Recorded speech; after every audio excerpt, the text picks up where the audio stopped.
let's consider limits of quotients. We take a quotient f over g. If the limit of g is not 0, the limit of the quotient is computed as you would expect.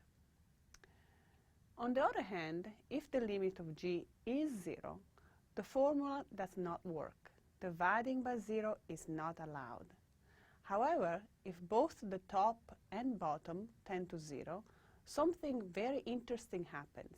The numerator and denominator are competing against each other. This is exactly what happens when we compute the slope of the tangent line at A. The slope is the limit of the quotient of the rise over the run of the line through the 2 points as B approaches A.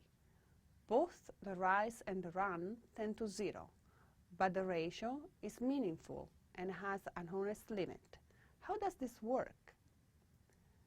In this section, we'll develop some tools to explore how this is possible.